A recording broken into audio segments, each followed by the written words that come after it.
Hey guys, tonight we set sail not for some sun-soaked coast or bustling port, but straight into the frozen unknown, where the only thing colder than the air is the look you'll get if you try to eat soup out of a tin bowl instead of proper bone china.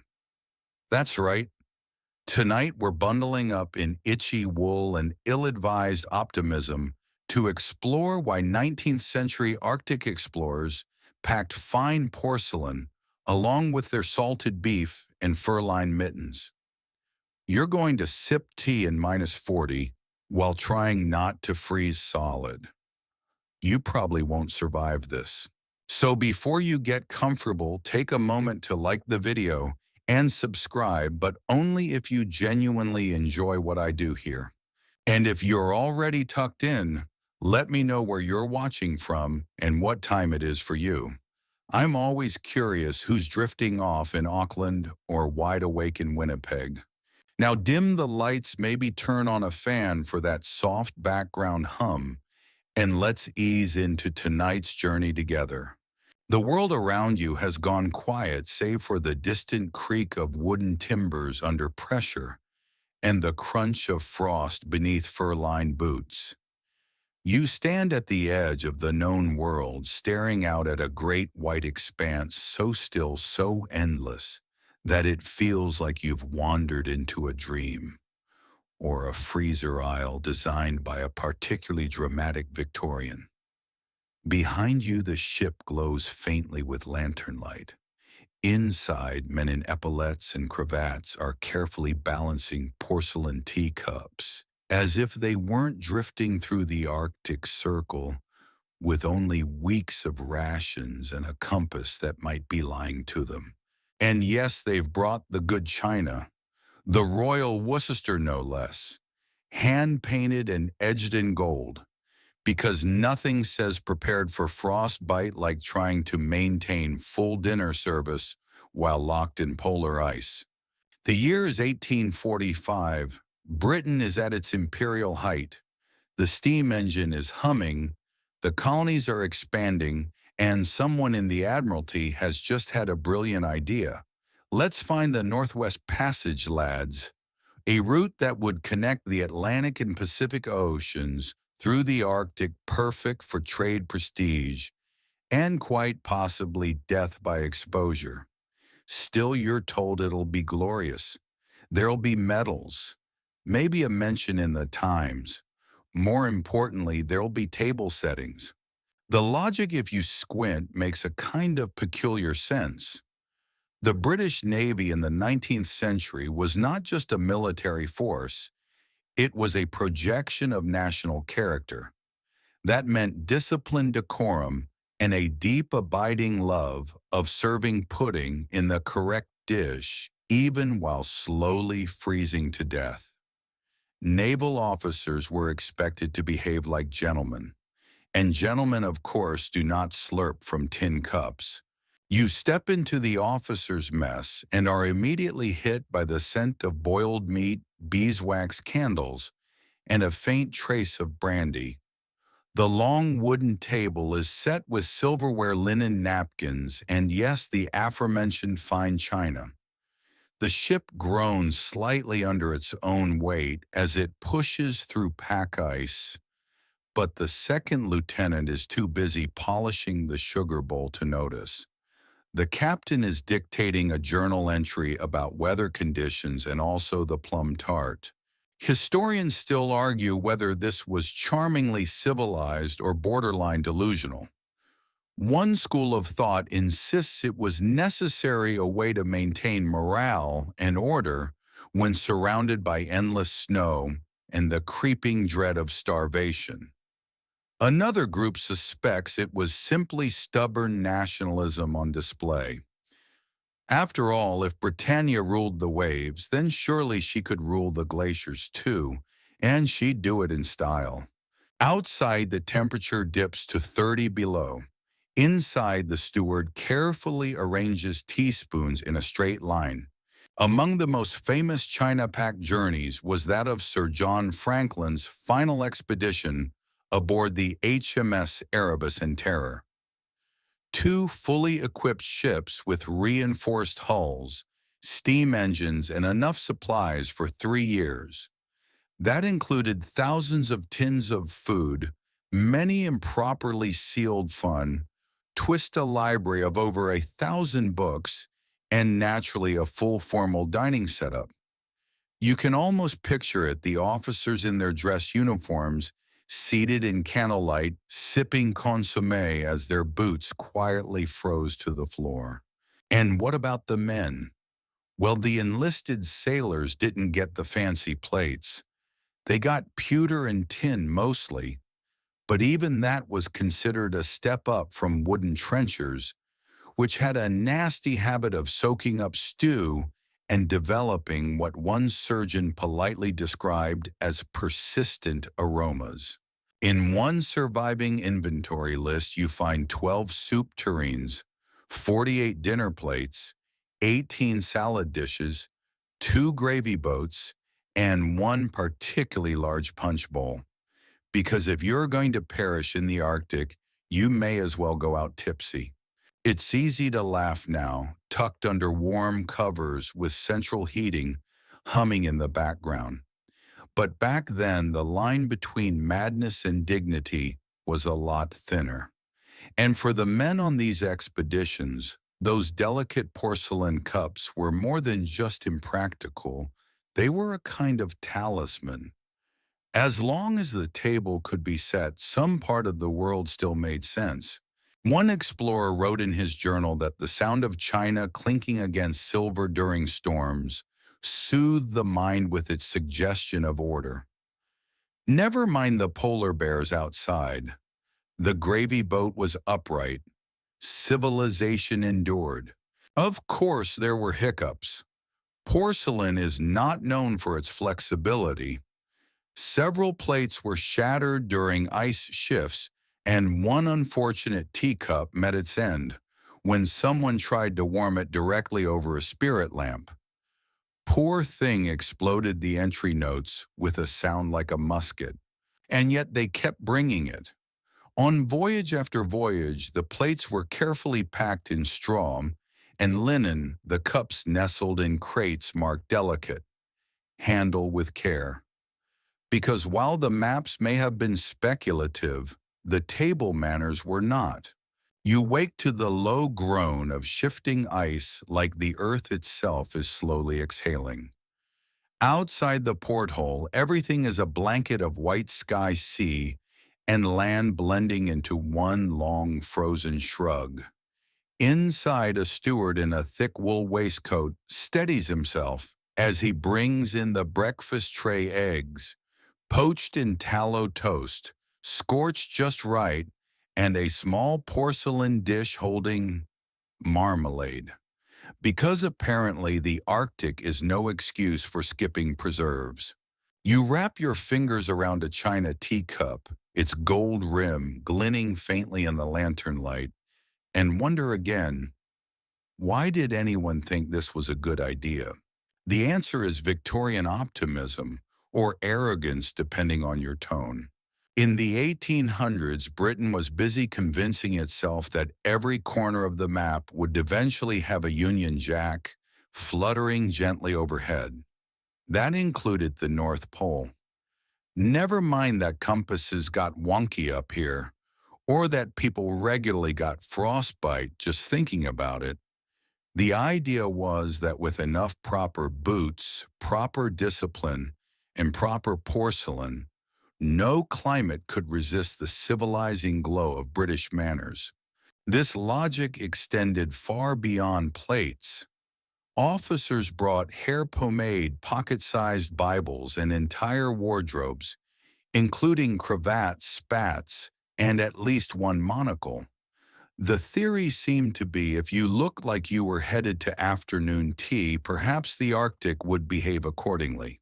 And central to all this oddly persistently was the table. You step inside the officer's dining room again. No matter how many times you do, it's jarring. Candlelight dances on walls lined with framed portraits and nautical charts. A decanter of brandy waits on the sideboard. Even the table legs are carved with delicate scrollwork. If it weren't for the frost blooming on the windows, you could convince yourself you were in a London townhouse. Today's lunch: boiled mutton, pickled cabbage, and hard biscuit, which is basically drywall in cracker form. And yet each dish arrives on fine ceramic blue and white patterns, imported from Staffordshire, or even hand-painted pieces from France. Rumor has it one officer smuggled a porcelain snuff box aboard not because he used snuff, but because it matched the set. Mainstream historical records often dwell on the navigational tools, sextants, chronometers, telescopes, but it's in the domestic artifacts that you really feel the heartbeat of these expeditions. Because these were more than voyages of conquest or science, they were social performances played out on ice. Historians still argue whether the ceremonial trappings of dinner were a coping mechanism or just good old British stubbornness. Some say it kept the men sane, giving them rituals and a rhythm.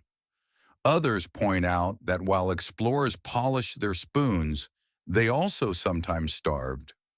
One man's comforting tea service is another's distraction from hypothermia. And speaking of tea, there's a whole ritual here. Even in temperatures that would freeze your eyelashes mid-blink, the mid-afternoon tea must proceed. The table is cleared, the china reset. A steward brings out a samovar polished to near blindness. Loose-leaf tea, of course, bagged tea was for peasants and the future. Sugar cubes are passed around in ornate bowls, some carved from ivory. You're told to mind your manners, no slurping, and for heaven's sake, don't stir with your knife again. You sip cautiously, trying not to scald your tongue or insult the captain's sensibilities. The liquid warms you for a moment. Outside, the wind howls. Inside, someone is arguing about the correct way to butter scones. And here's a curious fringe detail: on more than one voyage, there were reports of men developing elaborate delusions, not of frostbite or hallucinations, but of returning to polite society mid-voyage.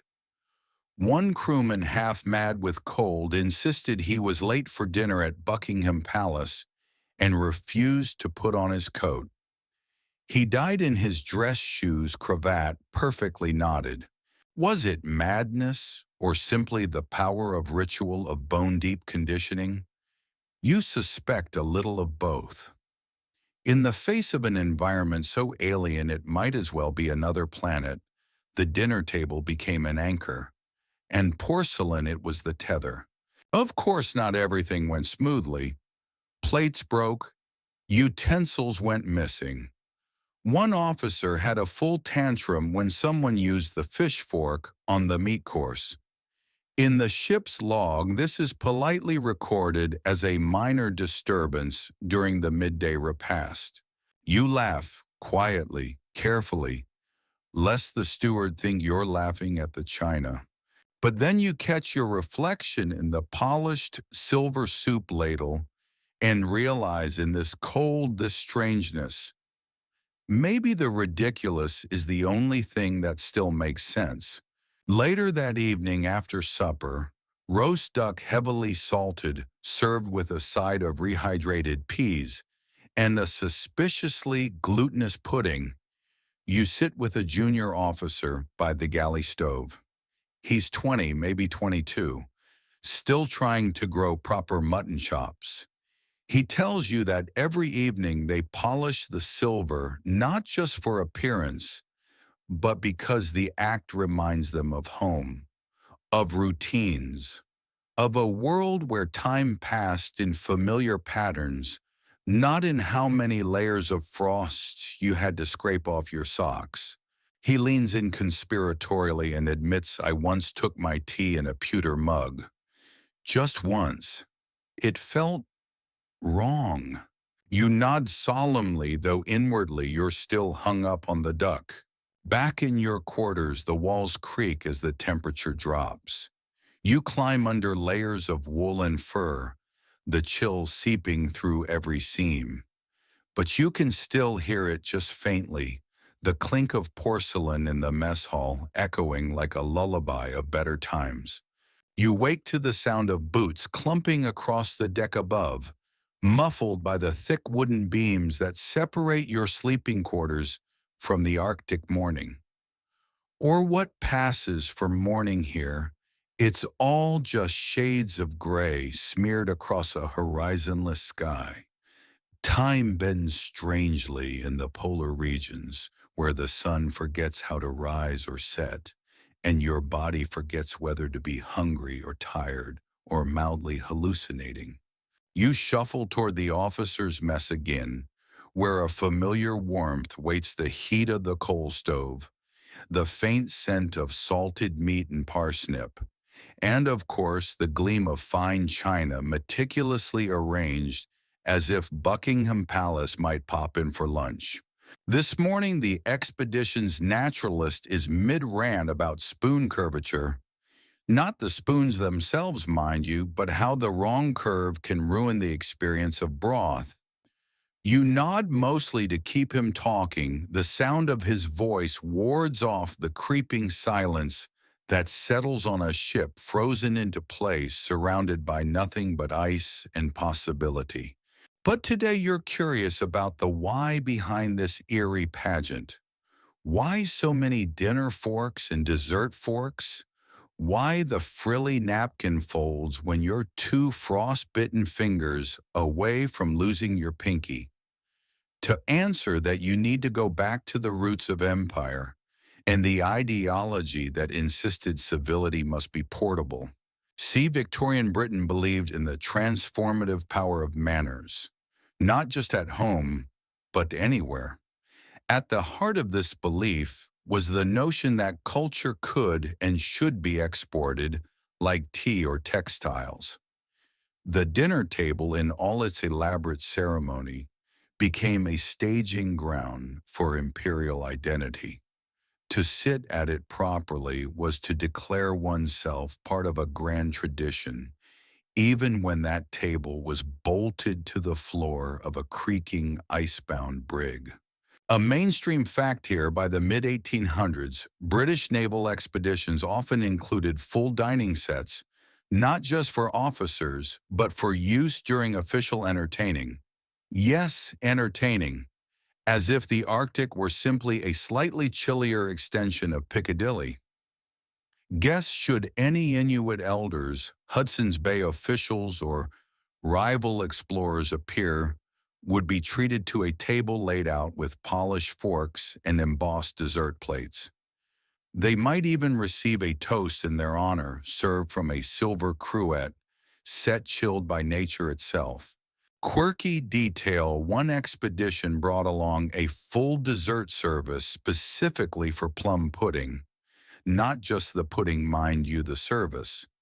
Plates painted with dancing holly, a matching ladle with a porcelain handle, and even a small saucer designated solely for brandy butter. And yes, they used it. But this theatricality wasn't just for aesthetics. It was tied into naval hierarchy too. The higher your rank, the more porcelain you got. Captains had teacups with gold rims. Lieutenants might have to settle for plain white. Stewards knew which plate belonged to which officer based solely on the painted edge or the chip in the corner. Woe betide the sailor who drank from the commander's cup. Even in -40 winds, social order held. Historians still argue whether this relentless maintenance of social form helped the expeditions endure or made them more brittle. Some researchers suggest that clinging to etiquette provided stability in a place where your breath could freeze mid-sentence. Others believe the rigid class distinctions hurt morale, reinforcing who got the better blankets and who shoveled snow at midnight. Because yes, even in the middle of nowhere, You still had to curtsy to your superior's teacup. You think of that tonight as dinner is announced with a small, almost sheepish bell.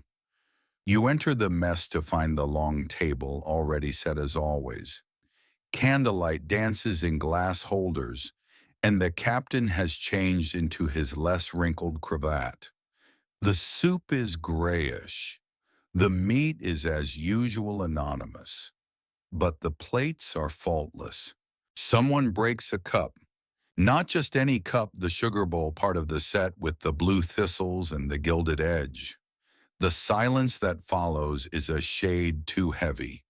A steward picks up the fragments without a word. No one speaks until the plates are cleared. You hear someone mutter later in the hallway, "It's bad luck, breaking china out here," which is ridiculous, but also not. Because the porcelain, fragile as it is, has somehow become symbolic of the whole venture. Keep the cups intact, keep the structure intact. Break one and who knows what else might crack next. Boots bones, the last thread of someone's sanity. You spend that night staring at the porthole where ice crystals gather like lace. The stars above are sharp, unblinking, cold, judgmental eyes. And you wonder how many men tried to warm themselves with rituals, with porcelain, with tea, and how many failed. You remember what the steward told you weeks ago now? About the man who drank from a pewter mug and felt off for days.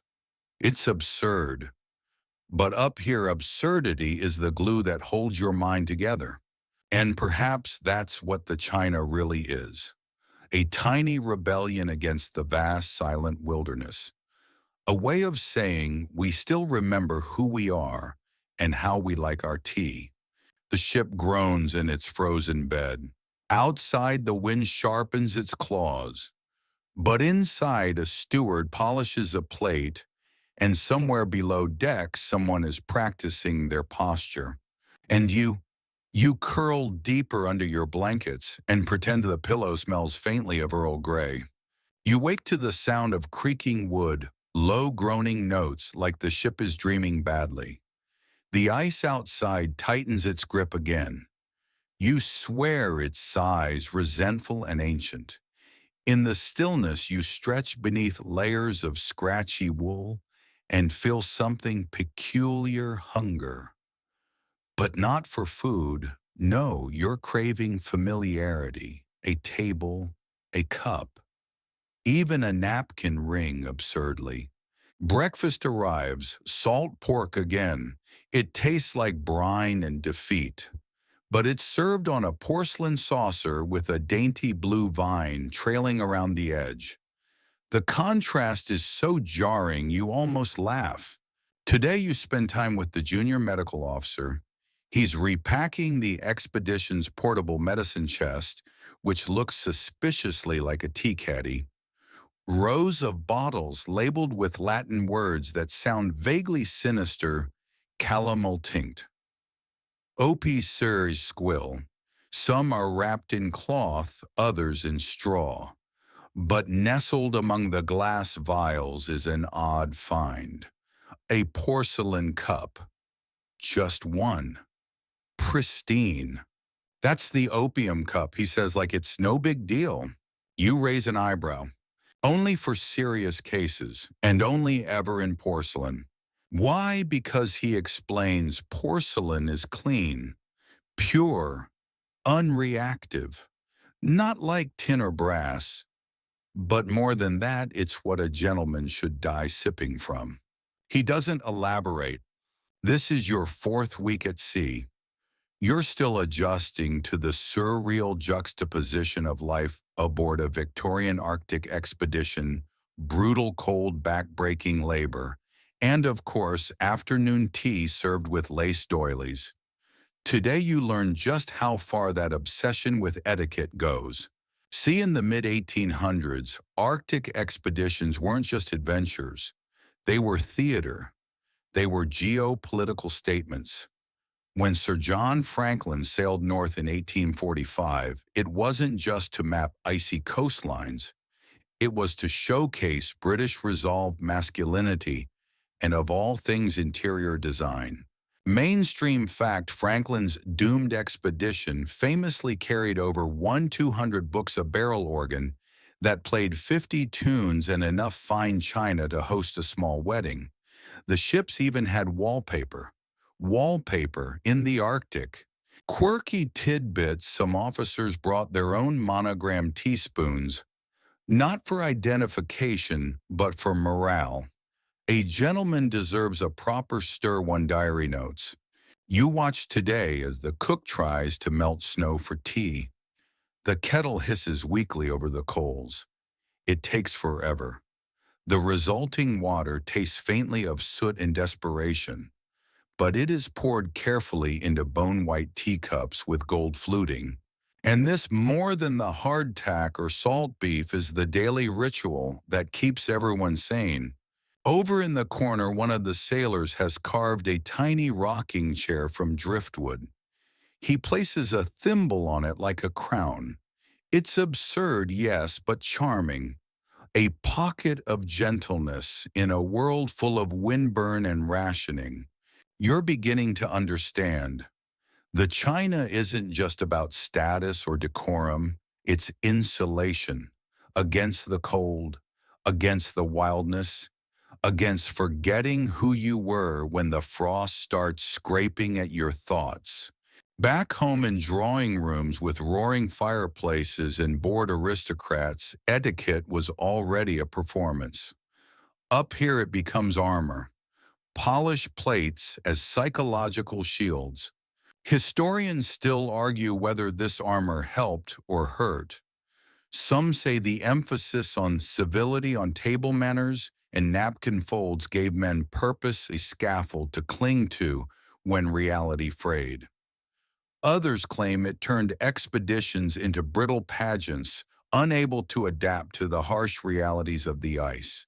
One diary from a later Arctic journey records a captain refusing to let his officers eat without neckties, even during a blizzard that tore the mess tent from its moorings.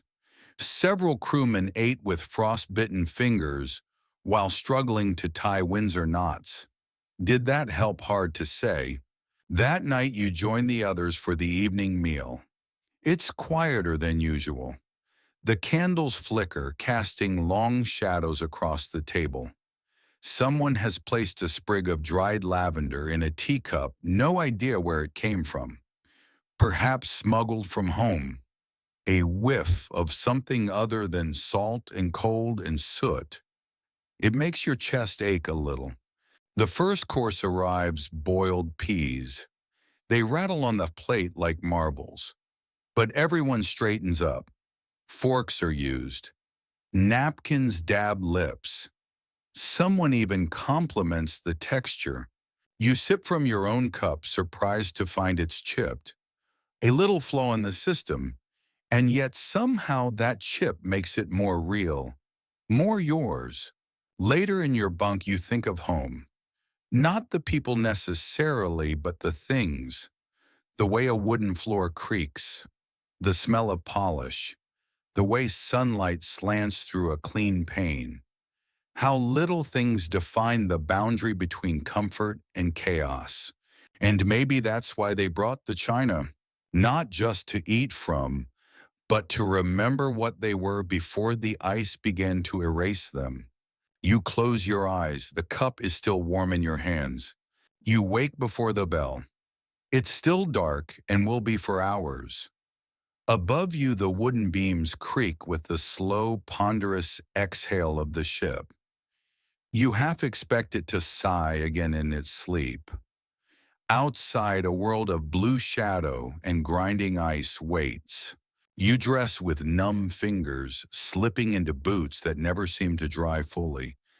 The frost inside them bites like a welcome back kiss. On the mess table sits a porcelain sugar bowl, empty of course, but still ceremoniously placed in the center, like it's presiding over breakfast. A toast is offered with weak tea. Someone mutters to civilization with a laugh that doesn't quite reach their eyes. Today you'll spend most of the morning inside the officers' quarters helping inventory the silver. Not silver as in supplies, but actual silverware. And yes, again, fine china.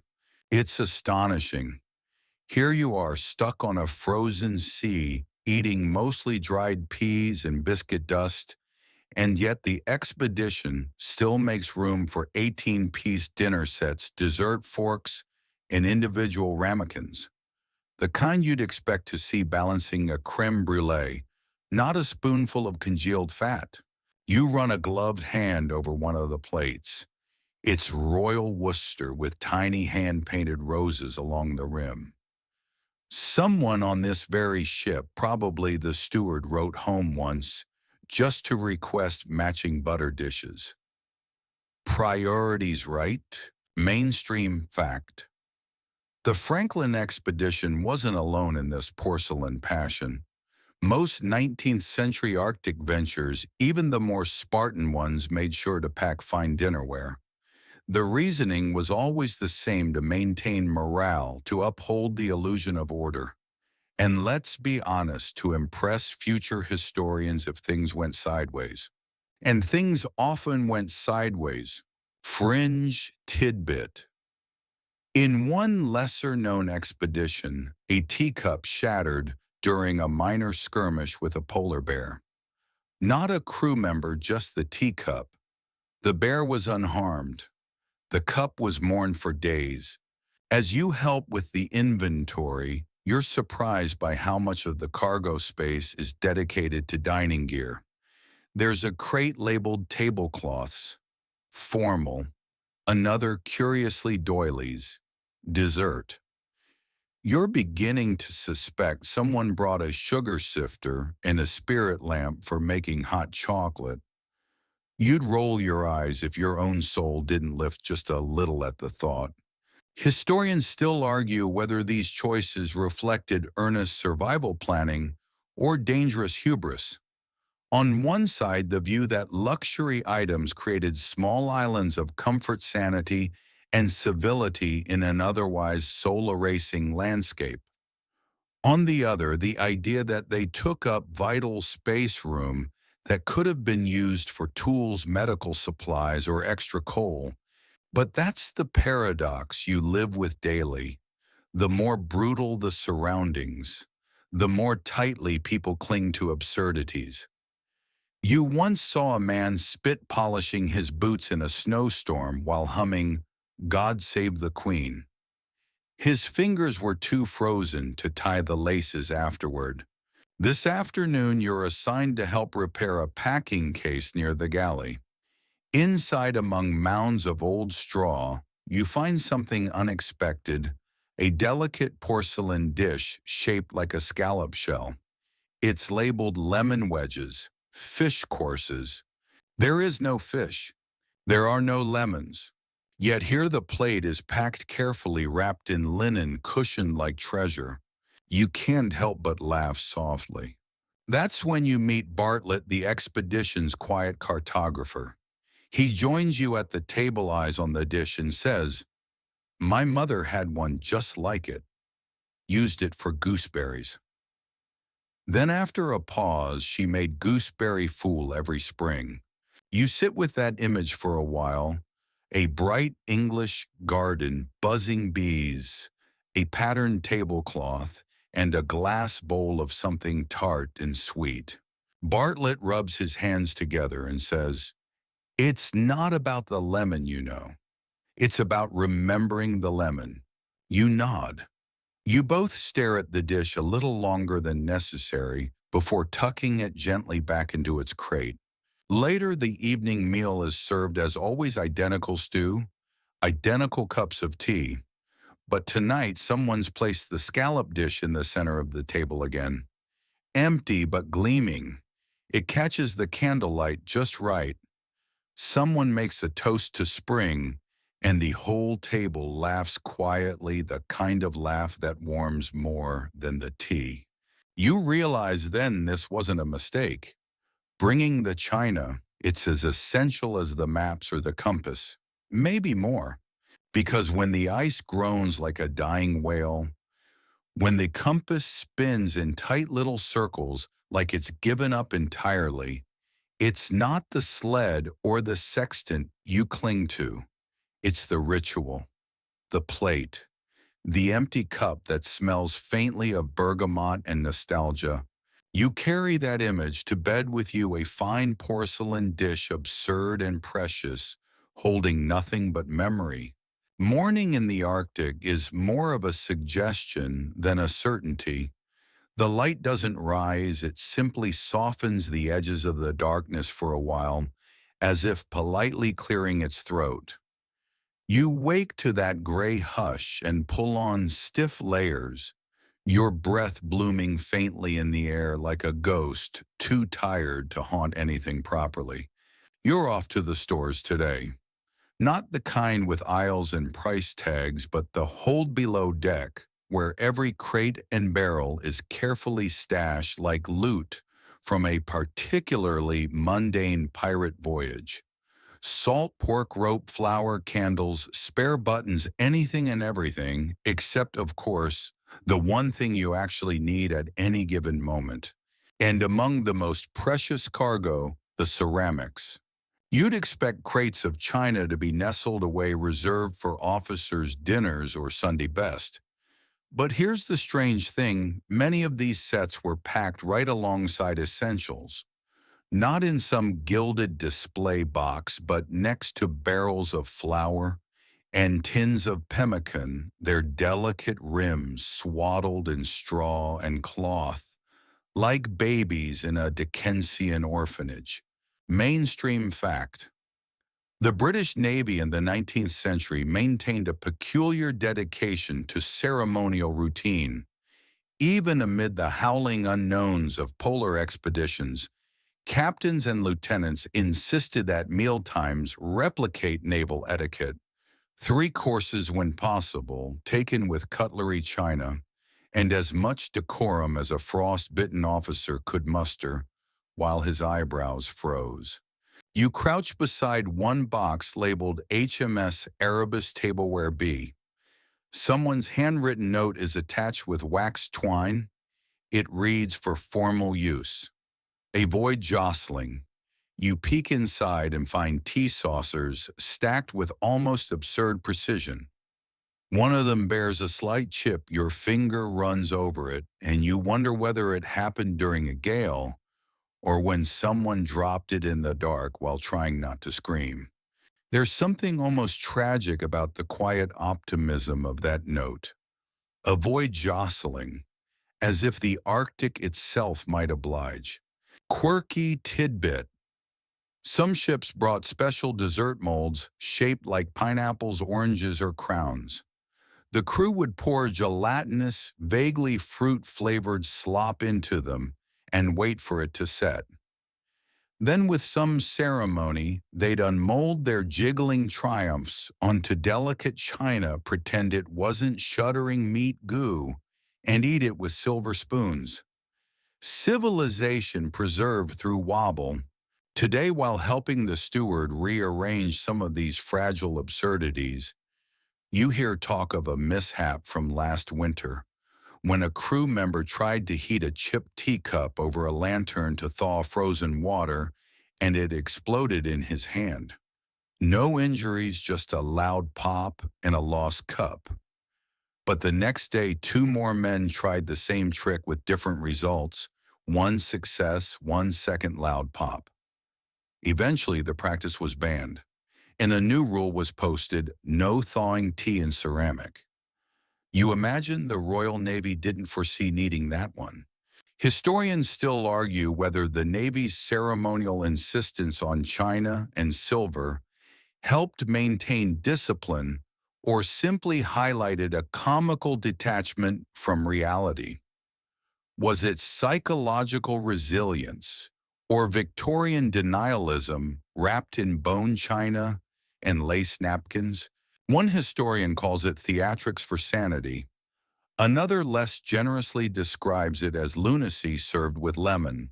Down in the hold, you spot something odd, a series of narrow drawers labeled Place Cards Captain's Hand. Intrigued, you open one. Inside, little strips of parchment, some with names like Loot, Gore, and Capt. Fitz James, written in a neat copper plate hand. The absurdity tickles something inside you. Imagine formal seating charts for a dinner held inches from the hull that groans like it's being digested by the earth. Still, you get it. You think of Bartlett again, the cartographer with his gooseberries. For men like him, men like you, this was a thread back to normalcy, a reminder that your world wasn't always just salt pork and silence. That somewhere someone was still folding napkins and lighting candles, even if only in memory. You return to the upper deck as a snow squall starts to hiss around the mast. Your cheeks sting, but it's not all unpleasant. The wind smells like nothing at all, pure absence. It fills your nose with clarity and erases every lingering thought. Later, you're invited to the officers' mess for a rare dinner with slightly less gray stew. The table is laid properly, laid with porcelain plates, glass cruet sets, and linen napkins folded into tidy triangles. You're handed a small bread roll, and for a second it feels like a restaurant. A freezing, ship-bound, slowly dying restaurant. But still, as the meal begins, someone reads aloud from a battered etiquette book brought along for just such an occasion. You don't catch every word, but one line sticks with you. A gentleman does not frown at soup regardless of temperature. There's a small chuckle around the table and someone jokes, "Then thank heaven this is stew." You smile behind your teacup. It's chipped, slightly cracked along the rim, but it holds warmth, and somehow that's enough. You're on dish duty. Not exactly the most thrilling task in the Arctic, but then again, what is? The soap has frozen into a waxy slab, and someone's attempted to thaw it by slicing off curls with a belt knife and dunking them into lukewarm water. You hold your hands in the basin for just long enough to regret it, then pull them out and blow warmth into your fingers like you're trying to inflate a balloon made of misery. The china rattles faintly in the sink as the ship groans around you. A lull in the ice, just a whisper of movement. You pretend it's friendly, like the ship is talking in its sleep. Mainstream fact, many 19th century Arctic expeditions, especially the British ones, were obsessed with maintaining appearances of order, no matter how dire the situation.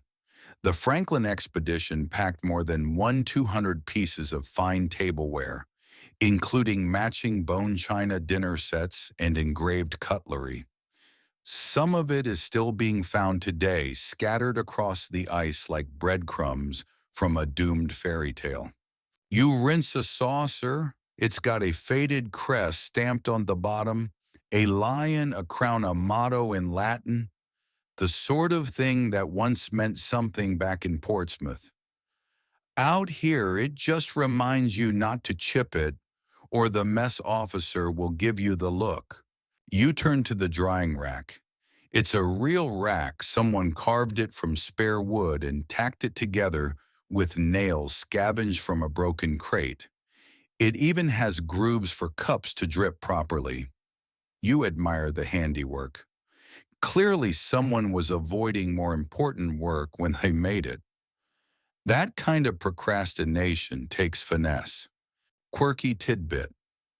There's a story going around about a midshipman who during a whiteout wandered outside holding a teacup in front of his face like a compass. He claimed the warmth helped him keep his bearings. When they found him 2 hours later, he was only 50 yards from the ship, sitting cross-legged behind a snowdrift trying to boil ice chips in the cup using a pocket mirror and bad ideas. No one was mad. Frankly, the ingenuity was impressive. There's another china set in the steward's office. This one's wrapped in velvet, actual velvet dyed blue, still clinging to its color like it hasn't noticed where it is. You're told it was a gift from a benefactor, a wealthy lady who had once hosted an explorer at her estate and was deeply moved by the nobility of the polar cause. She sent her own tea service, probably never imagined it would be used in -40 wind chill with the sound of ice shearing under the keel. You hold one of the cups up to the light. It's thin as an eggshell with a tiny chip along the foot. You imagine someone trying to sip from it with their mittens on pinky raised. Historians still argue whether these gestures, fine china, formal wear, printed menus, were forms of psychological armor or dangerous delusions. Some suggest the routines helped keep morale from collapsing entirely. Others think they encouraged a sort of aristocratic blindness, where officers ignored the reality of dwindling supplies and failing health in favor of pretending they were still at a garden party. The truth probably sits somewhere in between.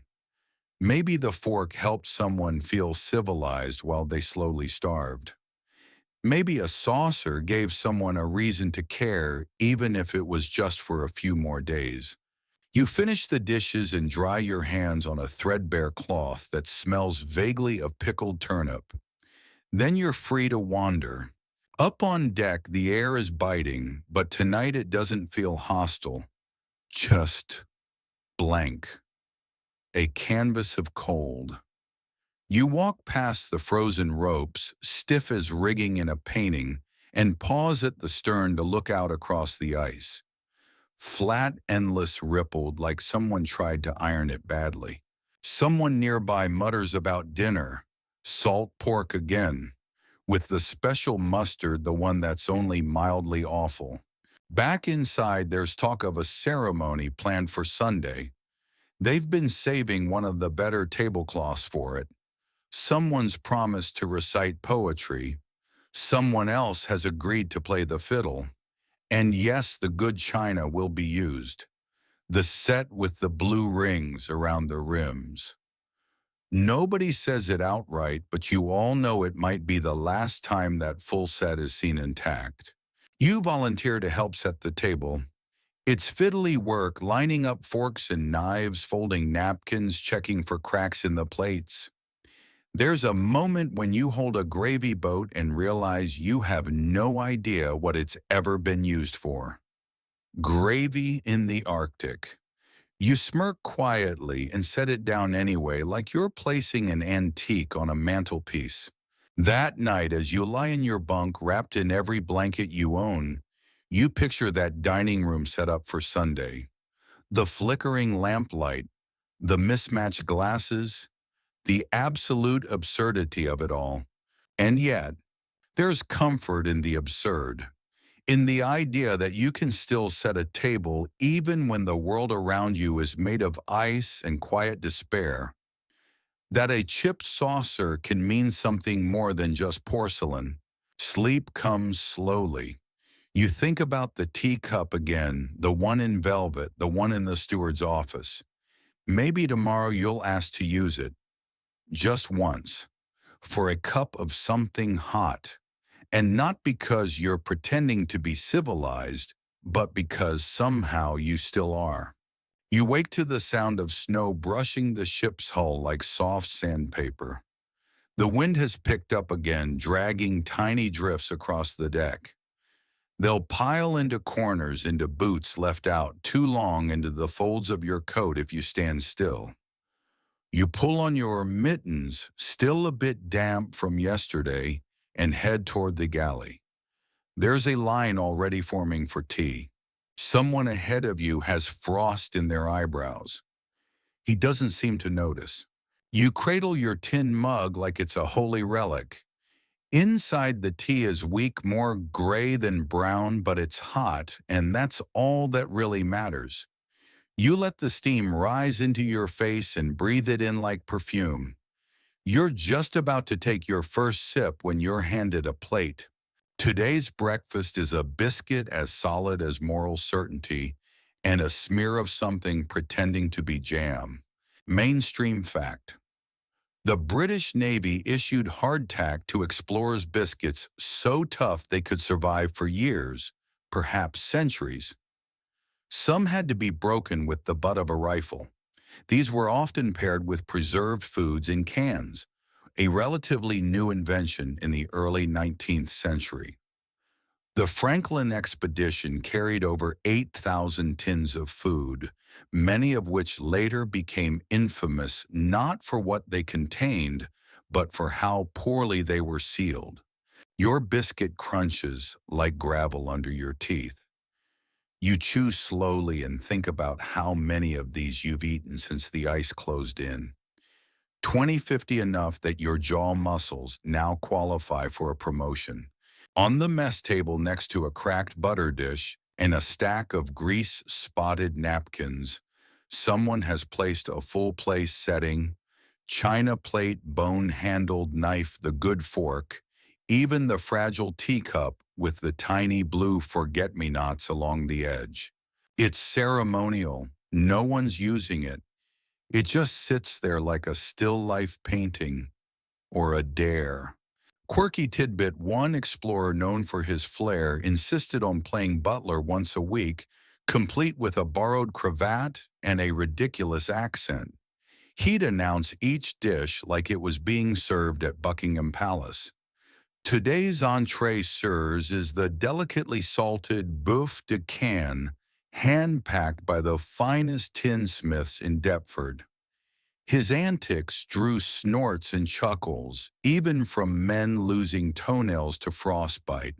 You finish your breakfast. Barely food, really, just something to take up space in the stomach so it doesn't start eating itself. You clean your mug with a bit of snow, then shake out your mittens. Outside, the wind's trying a new tactic. It's no longer howling but whispering, a thin, constant sigh across the snow. You wrap your scarf higher and begin your watch. Hours pass. The sun arcs low like it's too tired to get up properly. Shadows stretch like spilled ink. There's nothing to do but think. And in the Arctic, thinking can get dangerous. Your mind drifts to what's coming, a ceremony, yes, but beyond that, uncertainty. Supplies are tight. Morale is thinner than the soup. You overheard talk of rationing the rum. That caused more alarm than anything nature has thrown at you so far. Historians still argue whether the presence of luxury china music, formal meals actually staved off madness or simply made its eventual arrival more dramatic. Some point to journals where officers wrote lovingly about a fine stew, even as the crew fell sick with scurvy. Others believed those rituals gave the men something familiar to cling to, a piece of home, carefully unwrapped in the middle of nowhere.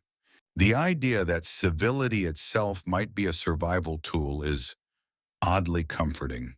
You step below deck again. The cabin smells like oil and wool and tinned meat. Someone has pinned a drawing above the stove, two penguins sipping tea on a floating ice cube. One of them wears a monocle. It's signed Fitz Third Mate, Artist in Residence. You chuckle. Later you help prep the officer's mess for the Sunday meal. There's polish to apply to the silverware, though no one's quite sure why. It's not like the forks will tarnish before dessert, but there's a kind of reverence in the act. Every swipe of the rag, a small act of resistance against the idea that you don't matter out here. The tablecloth is laid out and smoothed by hand. It's got a faint wine stain, centuries old by now. Someone tells the story behind it: a toast gone wrong, a turbulent swell, a lieutenant who tried to clean it with brandy, thus ensuring the stain never left. You laugh, and so do they. Then comes the moment you've been waiting for. The teacups. The steward brings out the good set still in its velvet-lined box. You open the lid carefully like it's treasure. Each piece gleams faintly. The gold rims catch the lantern light, and for a brief moment, you're not in the Arctic at all. You're in a drawing room, somewhere warm, somewhere survivable. You lift a saucer, it's light, delicate, ridiculous, and you place it on the table anyway. That night, as you lie down, you go over the placement of the forks one more time. Silly, maybe, but not unimportant. You're starting to understand when everything around you threatens to fall apart. A napkin folded just right can feel like a rope to hold on to. You wake to the sound of snow brushing the ship's hull like soft sandpaper. The wind has picked up again, dragging tiny drifts across the deck. They'll pile into corners, into boots left out too long, into the folds of your coat if you stand still. You pull on your mittens, still a bit damp from yesterday, and head toward the galley. There's a line already forming for tea. Someone ahead of you has frost in their eyebrows. He doesn't seem to notice. You cradle your tin mug like it's a holy relic. Inside, the tea is weak, more gray than brown, but it's hot, and that's all that really matters. You let the steam rise into your face and breathe it in like perfume. You're just about to take your first sip when you're handed a plate. Today's breakfast is a biscuit as solid as moral certainty and a smear of something pretending to be jam. Mainstream fact: the British Navy issued hardtack to explorers' biscuits so tough they could survive for years, perhaps centuries. Some had to be broken with the butt of a rifle. These were often paired with preserved foods in cans, a relatively new invention in the early 19th century. The Franklin expedition carried over 8,000 tins of food, many of which later became infamous not for what they contained, but for how poorly they were sealed. Your biscuit crunches like gravel under your teeth. You chew slowly and think about how many of these you've eaten since the ice closed in. 20, 50, enough that your jaw muscles now qualify for a promotion. On the mess table next to a cracked butter dish and a stack of grease-spotted napkins, someone has placed a full place, setting china plate, bone-handled knife, the good fork, even the fragile teacup with the tiny blue forget-me-nots along the edge. It's ceremonial. No one's using it. It just sits there like a still-life painting or a dare. Quirky tidbit: one explorer known for his flair insisted on playing butler once a week, complete with a borrowed cravat and a ridiculous accent. He'd announce each dish like it was being served at Buckingham Palace. Today's entree sirs is the delicately salted boeuf de Cannes, hand-packed by the finest tinsmiths in Deptford. His antics drew snorts and chuckles, even from men losing toenails to frostbite. You finish your breakfast. Barely food, really. Just something to take up space in the stomach so it doesn't start eating itself. You clean your mug with a bit of snow, then shake out your mittens. Outside, the wind's trying a new tactic. It's no longer howling but whispering, a thin, constant sigh across the snow. You wrap your scarf higher and begin your watch. Hours pass. The sun arcs low like it's too tired to get up properly. Shadows stretch like spilled ink. There's nothing to do but think. And in the Arctic, thinking can get dangerous. Your mind drifts to what's coming: a ceremony, yes, but beyond that, uncertainty. Supplies are tight. Morale is thinner than the soup. You overheard talk of rationing the rum. That caused more alarm than anything nature has thrown at you so far. Historians still argue whether the presence of luxury china music, formal meals, actually staved off madness or simply made its eventual arrival more dramatic. Some point to journals where officers wrote lovingly about a fine stew, even as the crew fell sick with scurvy. Others believe those rituals gave the men something familiar to cling to, a piece of home carefully unwrapped in the middle of nowhere. The idea that civility itself might be a survival tool is oddly comforting. You step below deck again. The cabin smells like oil and wool and tinned meat. Someone has pinned a drawing above the stove, two penguins sipping tea on a floating ice cube. One of them wears a monocle. It's signed Fitz Third Mate, Artist in Residence. You chuckle. Later, you help prep the officer's mess for the Sunday meal. There's polish to apply to the silverware, though no one's quite sure why. It's not like the forks will tarnish before dessert, but there's a kind of reverence in the act. Every swipe of the rag, a small act of resistance against the idea that you don't matter out here. The tablecloth is laid out and smoothed by hand. It's got a faint wine stain, centuries old by now. Someone tells the story behind it: a toast gone wrong, a turbulent swell, a lieutenant who tried to clean it with brandy, thus ensuring the stain never left. You laugh, and so do they. Then comes the moment you've been waiting for. The teacups. The steward brings out the good set still in its velvet-lined box. You open the lid carefully like it's treasure. Each piece gleams faintly. The gold rims catch the lantern light, and for a brief moment you're not in the Arctic at all. You're in a drawing room, somewhere warm, somewhere survivable. You lift a saucer. It's light, delicate, ridiculous, and you place it on the table anyway. That night, as you lie down, you go over the placement of the forks one more time. Silly maybe, but not unimportant.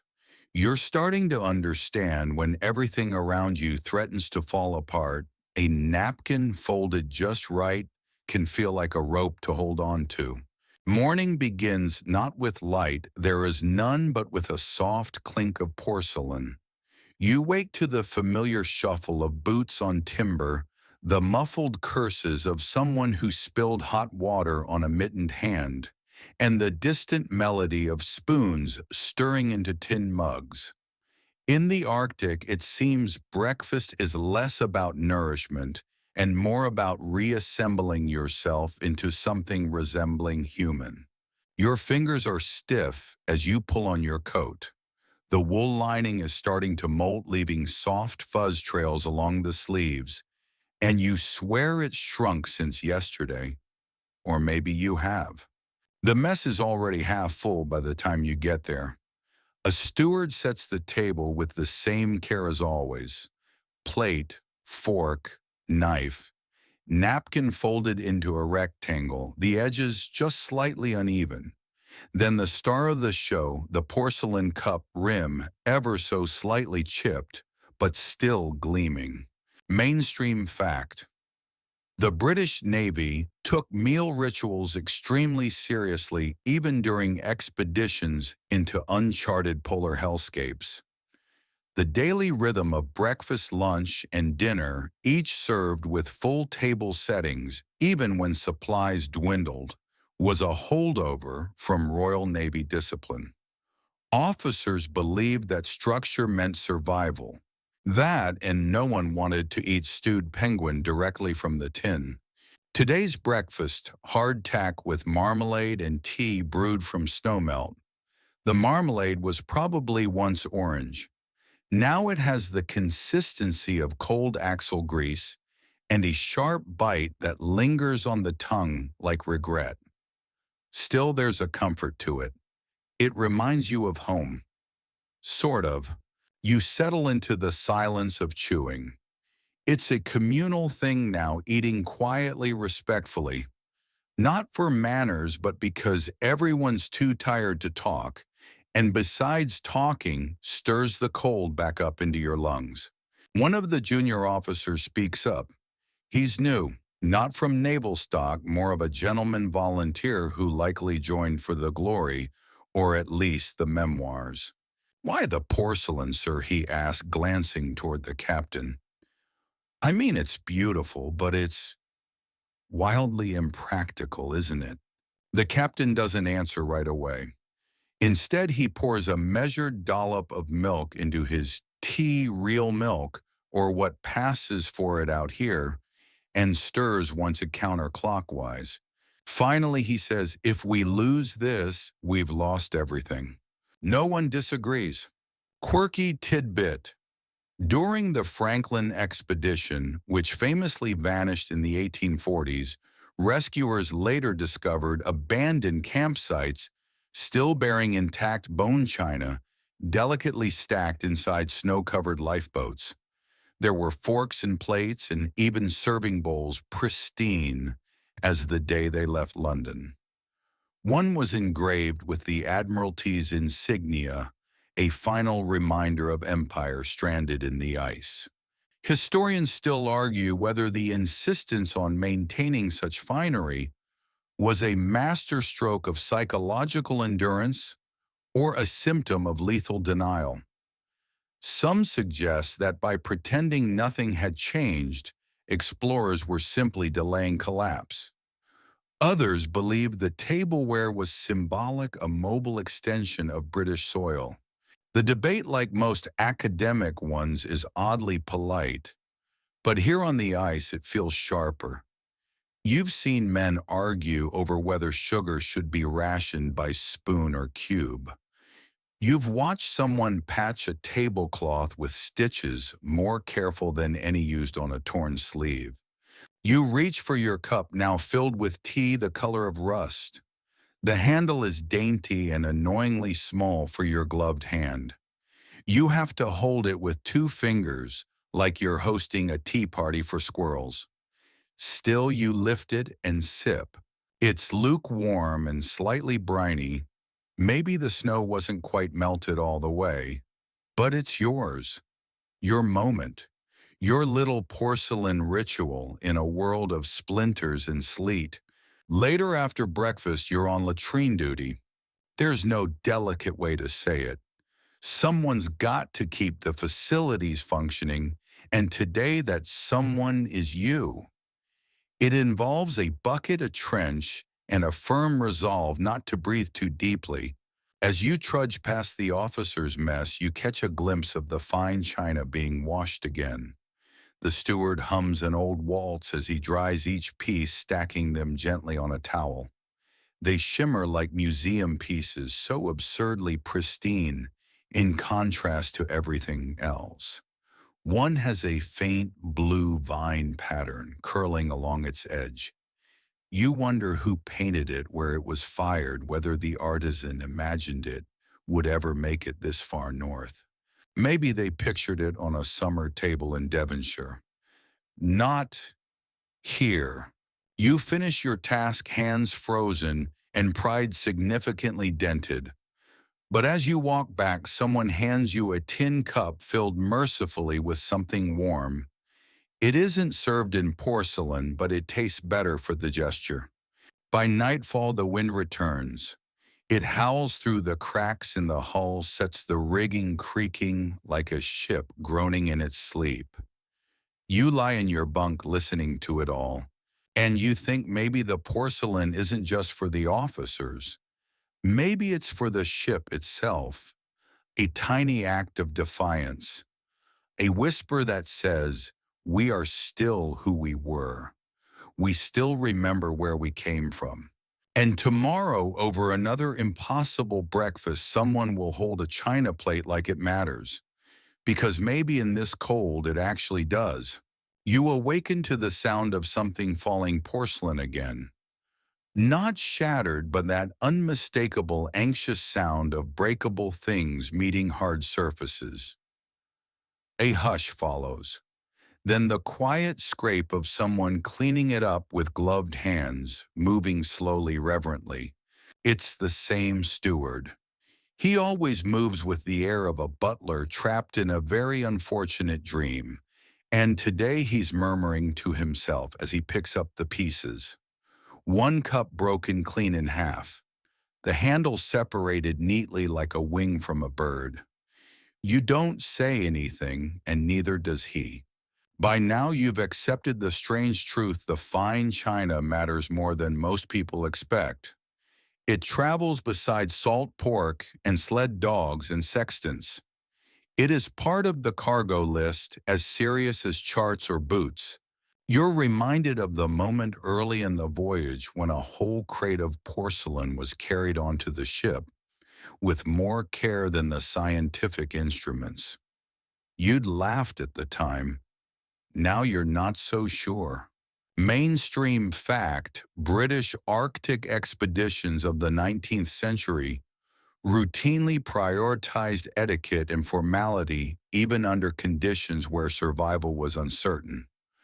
Officers were expected to dine with decorum, wear full uniformed meals, and maintain the rituals of naval life as a bulwark against the psychological erosion caused by endless snow and endless silence. Today, the officers are in their full regalia again.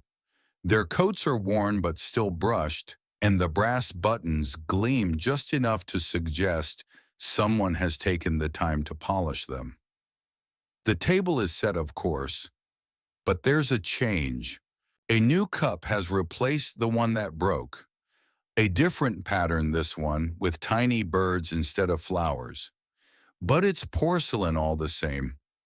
You find it funny that out of all the materials man has invented, the British Navy trusted ceramic the most. Someone across the table chuckles, reading your thoughts, apparently. We've got cannonballs on board that are less coddled than that tea set. He mutters, buttering his biscuit with all the focus of a surgeon. You grin. But there's truth in the joke. The porcelain is one of the last links to a world not made of snow and wind and ice. Quirky tidbit: some expeditions even packed wine glasses, actual glass stemware, nestled in straw and sealed in custom crates. They believed it would improve morale. In theory, it did. In practice, most broke before the first iceberg came into view. Still, a few survived. Historians still argue whether those items were ever really used or were symbolic, brought along to impress visiting dignitaries during port stops, rather than any real intention of sipping sherry under the aurora borealis. There are no dignitaries here now. Just you, a plate of pickled vegetables, and the strange grace of a napkin tucked into your collar. After the meal, you're tasked with helping the cartographer. His tiny quarters are piled high with vellum maps, most of them smudged by candle smoke and mitten grease. But his most prized possession, not a compass, not a map. It's a blue and white porcelain teacup delicately perched atop a stack of Arctic charts. He tells you it's from his grandmother's cupboard, and he's brought it on every voyage since he was 16. He says he once used it as an inkwell by accident, and it still smells faintly of iron gall ink if you inhale just right. He says this like it's the most normal thing in the world. Later, as you help him chart a set of nearby ice formations, each with names like Despair Point and Slushman's Bluff, you realize the cup has an odd power over the room. It's a talisman, a tether to another version of the world, one that includes sunlight and carpets and hearths. Outside, the sky is the color of tin. The wind is moody and argumentative. You spend an hour chopping ice to make water, another hour helping repair the sled harnesses, and then return to the ship where someone has made a stew that smells of cloves in desperation. And still porcelain. Even now it sits proudly in the officer's mess. None of it matches anymore. Some pieces are from broken sets, others likely borrowed from private collections. You recognize one plate from a previous ship. It bears the crest of HMS Erebus, long since vanished into the ice. That night there's a game of whist. Cards flicked against the table with fingers raw from frostbite. A man named Higgs wins 4 hands in a row and declares himself Lord of the Frozen Empire. You make him a tiny crown from a napkin and insist he wear it through supper. The laughter is thin but real. You notice someone toasting with one of the wine glasses. It glints in the candlelight like a false star, and it hits you all at once the fine china isn't here because it makes sense. It's here because sense doesn't exist out here. It's here because beauty is rationed now, and formality is the last thing you can control. The porcelain reminds you that you're still from somewhere, still part of something, that London isn't a dream, and that civility hasn't frozen solid. It's absurd, it's ridiculous, it's survival. When you return to your bunk, you see a chipped saucer wedged into the corner of a shelf, holding someone's last sugar cube like a shrine. The cube sparkles in the low light untouched. You don't move it. Instead, you lie back, close your eyes, and let your breath slow as the wind drags its fingers down the hull. Porcelain clinks again softly in some distant galley. The sound is warm, strangely reassuring. You sleep knowing tomorrow the tea will still be served, and you'll drink it daintily with a gloved pinky lifted just enough to remember who you are. The next morning begins not with the usual frost-numbed shuffle out of your bunk, but with a strange scent in the corridor. Smoke, but not the threatening kind. This smells of burned toast and oversteeped tea, a sort of failed breakfast perfume that signals someone's been trying to be civil again. You trace the source, and of course it's the officer's galley. There's an impromptu continental breakfast underway, which on this frozen ship means a single half loaf of bread, stale but toasted 2 marmalade tins that have clearly seen things, and a pitcher of something that might once have been milk. And at the center of it all, the full tea set laid out as if the queen herself were due to drop by via snow glider. Someone's even lit a stub of candle in a tiny ceramic holder shaped like a goose. By now you're used to these scenes of absurdity. They've become daily oases, a little theater of manners put on by people who are slowly becoming snow beasts. The further north you go, the more the china glows with importance. The more you depend on these rituals. Mainstream fact one of the unspoken philosophies of 19th century Arctic exploration, particularly among the British, was that the more hostile the environment, the more precise the etiquette. You'd think rough practicality would dominate, but no. The harsher the conditions, the more elaborate the table settings became. White gloves were optional, but silver tongs for sugar were non-negotiable. This wasn't just about pride.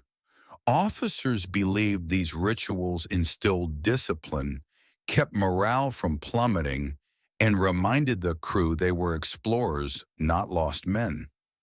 Historians still argue whether these ceremonies actually helped, or if they were simply an exercise in British delusion.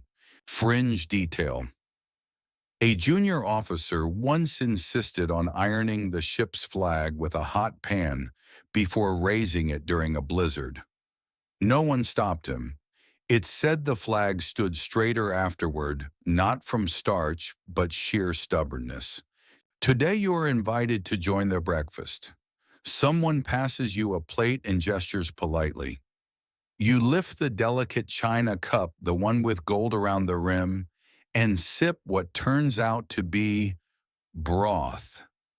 They've poured hot broth into the teacups. No one comments. You nod approvingly.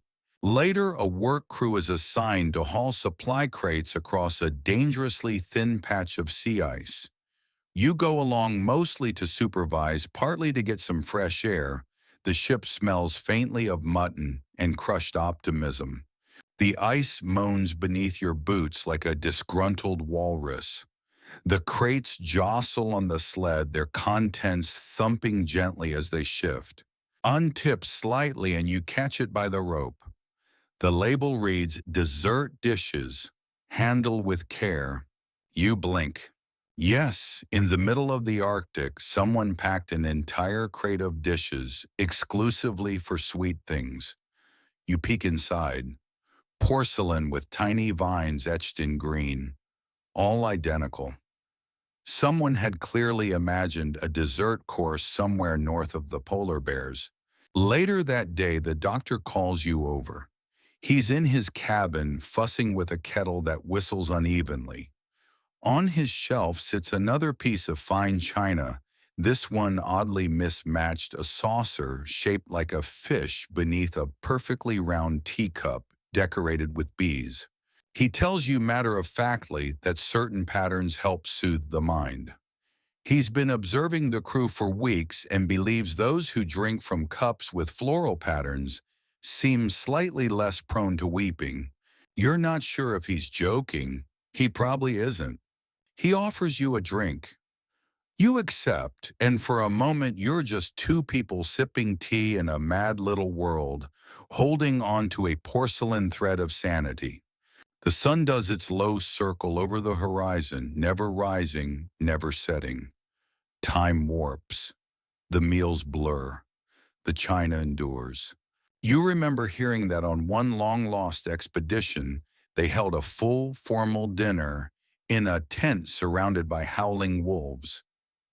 The host insisted on course after course, each served on bone china with chilled wine and soft violin music played on a cracked phonograph, everyone dressed in their best wool. They toasted to Queen and country while frost gathered on their eyelashes. No one knows if that story's true, but you believe it now. As evening creeps in, you help inventory the galley. You count tins, weigh flour, and finally reach the bottom shelf where the cook keeps his secret stash. 4 teacups mismatched and chipped, but carefully wrapped in cloth. He calls them his emergency elegance. He lets you hold one. It's oddly warm, possibly just your own body heat, possibly something else. You joke that it's probably cursed. He deadpans if it is, it's a polite curse. The men are quieter tonight, tired. Somewhere someone tries to hum a sea shanty, but forgets the words halfway through. The tune fades into a slow rhythm of boots on wood and spoons against bowls. You retreat to your bunk and unwrap the scarf around your neck. Inside is the little teacup you've borrowed from the doctor, the one with bees. You hold it up to the lantern. The glaze catches the light, delicate as eggshell. You can't believe it's made it this far, that you've made it this far. The ship creaks. The wind breathes low and long across the ice like a whale exhaling beneath miles of snow. You set the cup beside you as if it might stand guard. And then you sleep dreaming of napkins folded into swans and cutlery that never rusts, and an endless table set for explorers who never die, only wait patiently for dessert. When you wake the next day, there's frost on your boots and a strange calm inside your chest. You're not sure if it's peace or just emotional hibernation. Either way, you rise slowly, stretch your legs, and notice someone's left a plate of hardtack beside your bunk, with a tiny wedge of jam arranged delicately on top as though it were the crown jewel of the pantry. It's these small gestures now that carry the most weight. That jam probably came from a tin marked for diplomatic use, only pried open in desperation, and then offered with quiet dignity. At breakfast, the talk turns to one of the abandoned expeditions because of course it does. These stories float around like snowflakes drifting down into conversation without anyone really inviting them. This one is about the Franklin expedition again. You've already heard the basics, how two ships vanished into the ice with more than 100 men, leaving behind only mysterious relics and a trail of mismatched buttons. But today's detail is new. One of the rescue parties years later found an entire dining setup, plates, forks, crystal glassware laid out in perfect form on a table surrounded by skeletons. The dead still seated as if waiting for the soup course. You pause, spoon halfway to your lips. Mainstream fact Arctic rescue expeditions of the 1850s did indeed discover eerily well-preserved remains of Franklin's men, sometimes with full table settings, arranged as though dinner were still underway. The presence of fine china baffled them. Why not jettison the weight?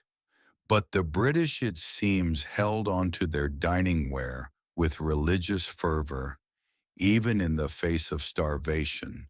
Fringe tidbit: one ship's journal included a sketch of a man drinking his morning tea out of a repurposed boot, because, as the officer wrote, all proper cups were at that time otherwise engaged. You wander above deck for air. The sun circles lazily, casting that pale gold light that makes everything feel like a Victorian daguerreotype. One of the younger lads is polishing forks with a bit of snow and a rag, and you ask why. He shrugs. Can't eat seal with a dirty fork? You both know he's joking. There's no seal, just tinned stew and the occasional dreamy memory of ham. You remember a moment from earlier in the voyage, a dinner where the captain rose to give a toast, and instead of some heroic platitude, simply said, "To clean linens and the illusion of warmth." The entire table laughed softly, respectfully. Then they all sipped from porcelain cups as if they were royal guests in exile. The ritual matters. Later that day, there's a dispute over how to stack the plates in the galley.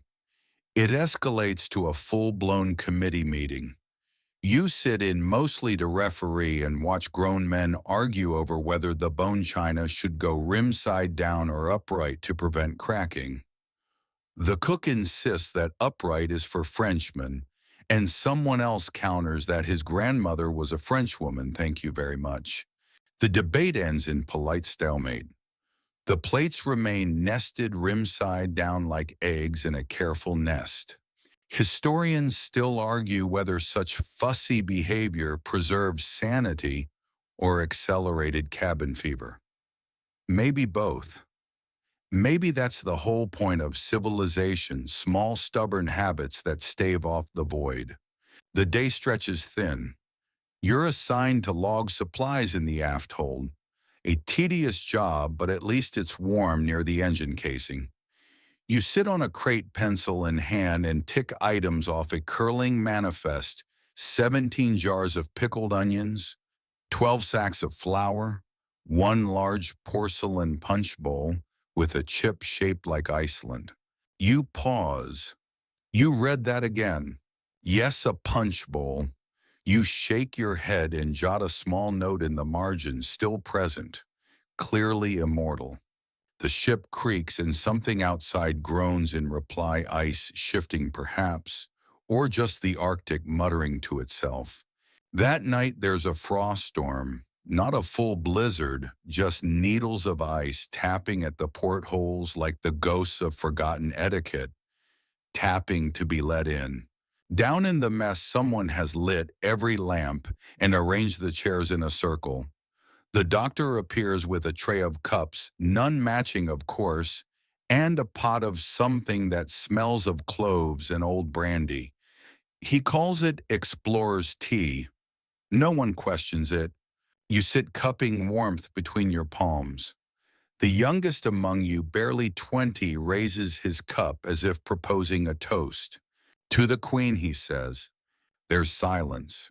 Then another adds to the teacups that outlive us all. A chuckle, a clink of ceramic, and then just quiet sipping. Afterward, you help tidy up. You gather the chipped saucers, wrap them in bits of flannel, and nestle them back into their drawer like sleeping kittens. One plate is missing. You find it hours later out on the deck, tucked into the crook of a lifeboat. Someone must have brought it up there to eat alone. It's still warm. You don't ask questions. The weather clears by morning, but the silence it leaves behind is deafening. Out here, even a soft breeze sounds like a secret whispered too close to your ear. You dress with numb fingers, layer after layer, until you're reasonably sure your limbs will remain attached for at least a few more hours. When you finally step above deck, the sun sits low on the horizon, like it's unsure whether to rise or just give up entirely. You squint toward the vast frozen stretch ahead, and someone next to you mutters, "Looks like fine china weather." You don't ask what that means.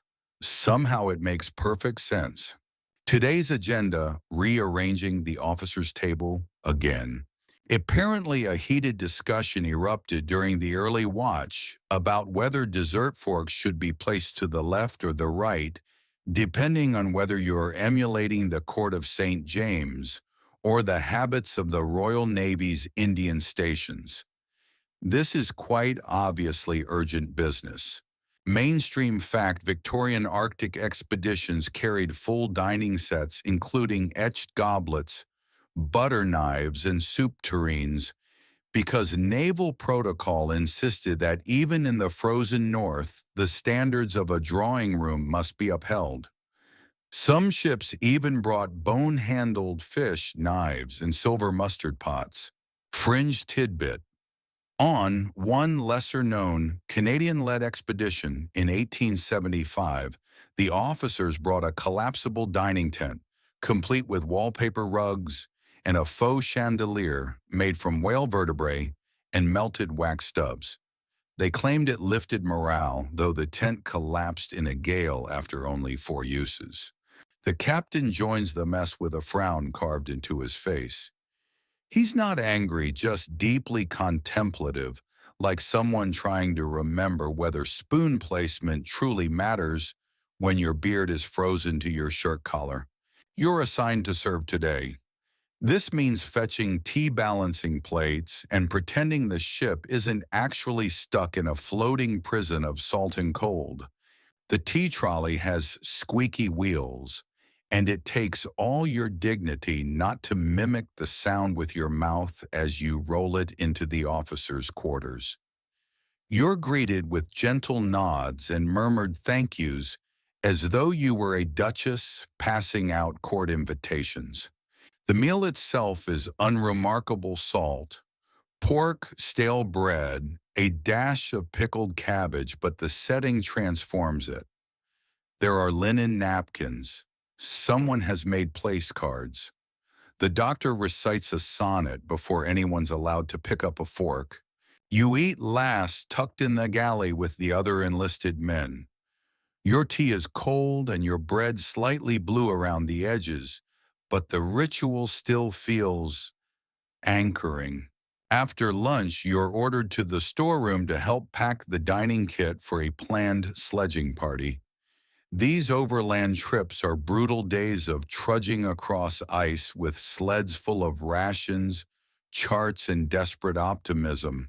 You unroll the expedition's formal dinner kit: 4 plates, 6 forks, 3 cracked cups, 1 gravy boat no one's used in years, a silk tablecloth with a faded monogram, 2 candlesticks both bent, and the crown jewel, a silver-plated teapot with an ivory handle still wrapped in embroidered linen. Historians still argue whether these elaborate dining setups were about morale hierarchy or pure delusion. Some say it helped maintain normalcy. Others claim it only reminded men of what they'd lost. A few think it was just vanity. You're inclined to believe all three.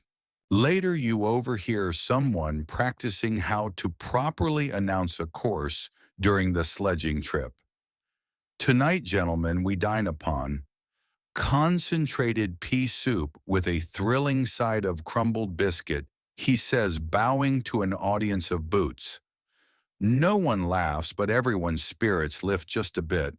That evening, the mess hosts a dinner of empire. Someone scrawled the menu in cursive on a scrap of parchment: stewed mutton a la Yorkshire biscuits coloniales, and Arctic syllabub. The last item turns out to be powdered milk stirred into brandy with a snowball dunked in for texture. The plates are laid with precision.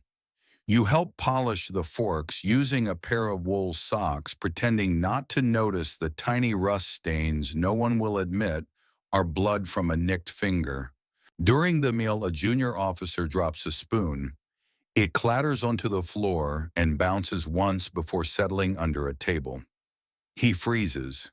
The entire room pauses. Then the captain, without missing a beat, declares it has been promoted to floor duty. Everyone erupts in laughter that lasts just long enough to make it through dessert. You volunteer to help clean up, not because it's fun, but because stacking plates in silence lets your mind wander somewhere warmer. Maybe to your grandmother's kitchen where the only frost was on the window panes and the worst hardship was being asked to dry the good china. You wrap each item with care. Even here, even now, no one wants to chip the heirloom teacups. There's talk of holding a ball next week. Someone's patched together a gramophone from spare gears and an old compass. The plan is to waltz around the deck in snowshoes while a tinned recording of Greensleeves plays through the static. You suspect the china will be involved somehow. You wake to the sound of footsteps overhead, deliberate, measured, but oddly rhythmic. It's not a scramble or a drill. It's rehearsal. Climbing up to the deck, you spot a handful of officers arranged in pairs, pacing in slow circles. One of them hums softly, guiding the others with the kind of exaggerated grace typically reserved for ballroom floors. Another trails behind, clutching a notebook titled Dance Etiquette for Gentlemen of Means. The Arctic Ball, it seems, is officially in the works. A midshipman beckons you over. We'll need help setting the banquet table. White linen formal wear, no forks on the right. This time lessons were learned. And just like that, you're back to polishing cutlery in sub-zero weather. There's something absurdly comforting about it, like reciting multiplication tables during a thunderstorm. Mainstream fact formal balls were occasionally held aboard icebound ships to boost morale, especially during overwintering periods when crews went months without sunlight. These events included music costumes, punch, and elaborate dinners served on fine china, laid over frost-rimed tables. Quirky tidbit: one 1850s crew went so far as to craft paper wigs and cardboard medals, staging a grand Arctic masquerade where the surgeon dressed as Queen Victoria and awarded medals made from biscuit tins. Guests dined on seal steak served on floral porcelain. You've been tasked with retrieving that porcelain now, which means another venture into the supply hold. The crates are labeled "Crockery Refined Property of Her Majesty's Service." You've come to know their contents intimately: mismatched saucers, teacups whose delicate handles snap if you even breathe wrong, and gravy boats shaped like swans. The officers want swans at the dance. Symbolic, someone says, of elegance and perhaps mute rage.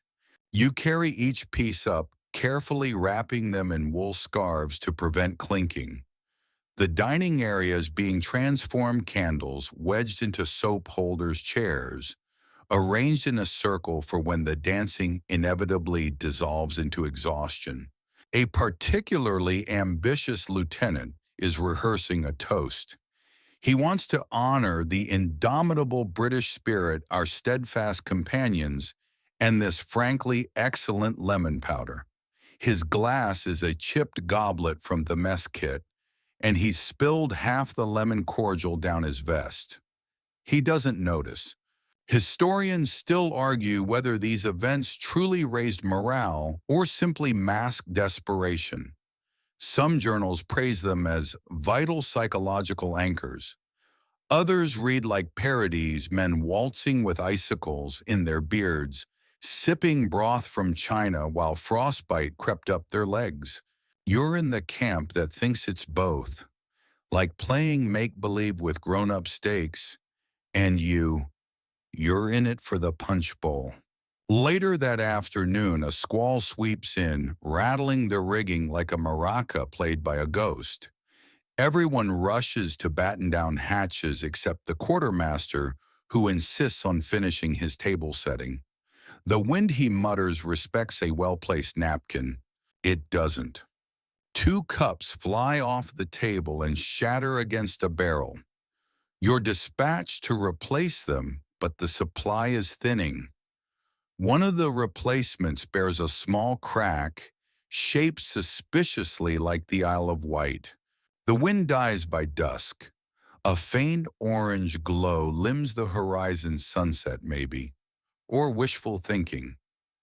Either way, the ball begins. Music, if you can call it that, wheezes out of the salvaged gramophone. It plays in slow warbles, half waltz, half winter sigh. Officers pair off and shuffle stiffly across the deck, occasionally tripping over boots or dogs or dignity. The china sparkles under lantern light. You serve a course of frozen berries softened in brandy, and someone declares it positively Parisian. The doctor clinks his spoon to a glass and offers a toast to fine china in the frost, to gentlemen out of place, and to the ridiculous notion that etiquette belongs anywhere but here. You cheer along with everyone else, and it's genuine.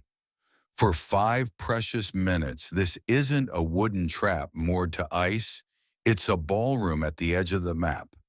There's laughter, a failed attempt at a polka, and one brief snowball fight involving a candlestick, a marmalade tin, and an accidental insult about someone's sideburns. The night winds down with steaming cups of weak tea. The china is stacked with care, each piece wrapped in cloth or tucked into wool hats. One cracked saucer now bears a note in pencil: "Don't use." Talks back.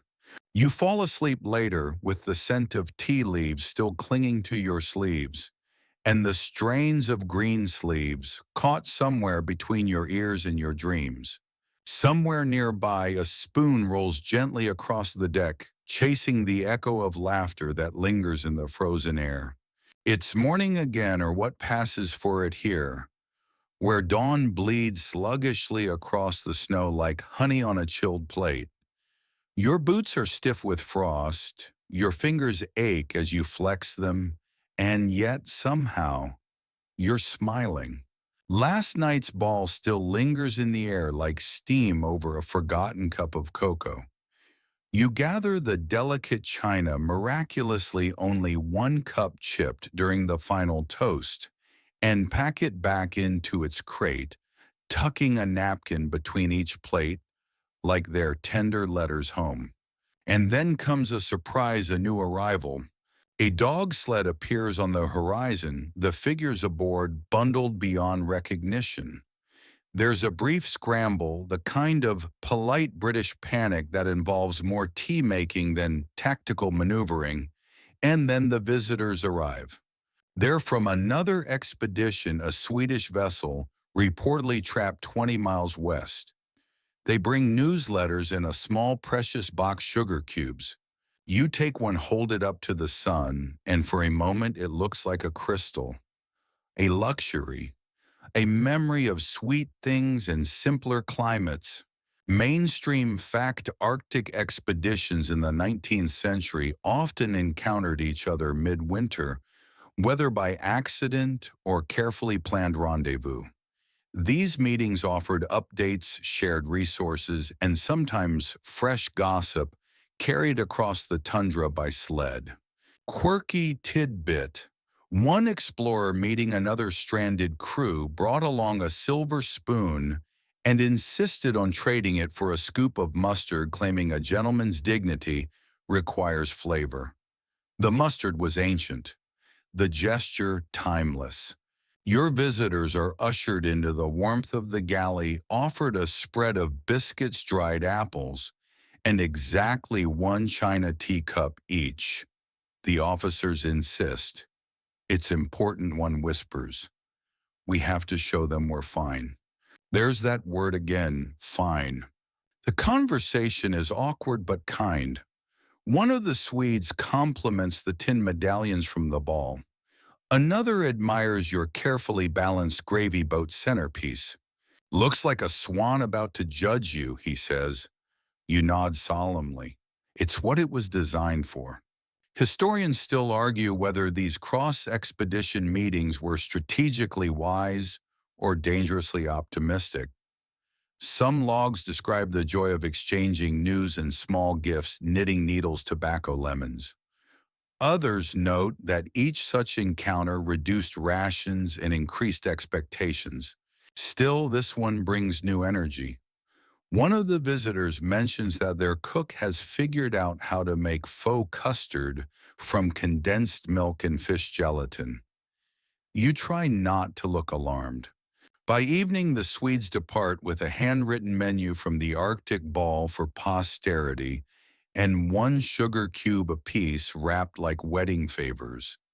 You watch their sleds vanish across the ice, their dogs kicking up fine powder like whipped silk.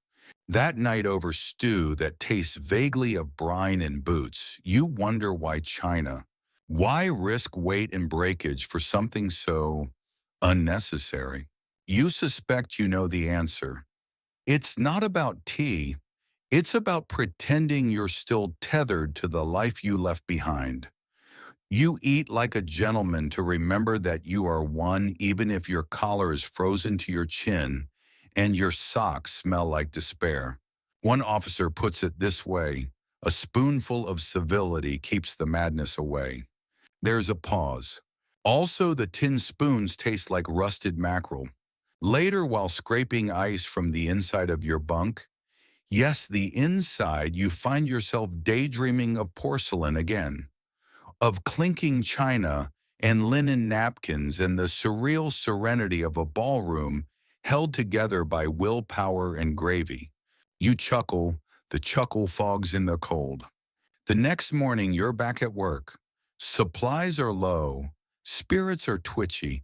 Someone swears they heard the wind singing last night. It was a hymn, they insist. Or a cat. One of the two. The doctor suggests another formal event. This time perhaps a poetry reading. I've been composing verses to our rations, he says. Beef brick, my beloved. Would you like to hear stanza 3? You say yes. You regret it instantly. Still, something about the idea catches on. And this time, the fine china will be used for dessert. Dessert, you learn, is 3 raisins per man, served in a saucer with a dab of marmalade. Elegant. You rehearse the presentation, gentlemen. Allow me to introduce a flight of currants. There's laughter again. Warmth again. The absurd rituals continue not because they matter, but because they're the only things that do. And as you sip your stewed tea from a cup that once belonged to someone who probably never saw snow, you think maybe this is the point.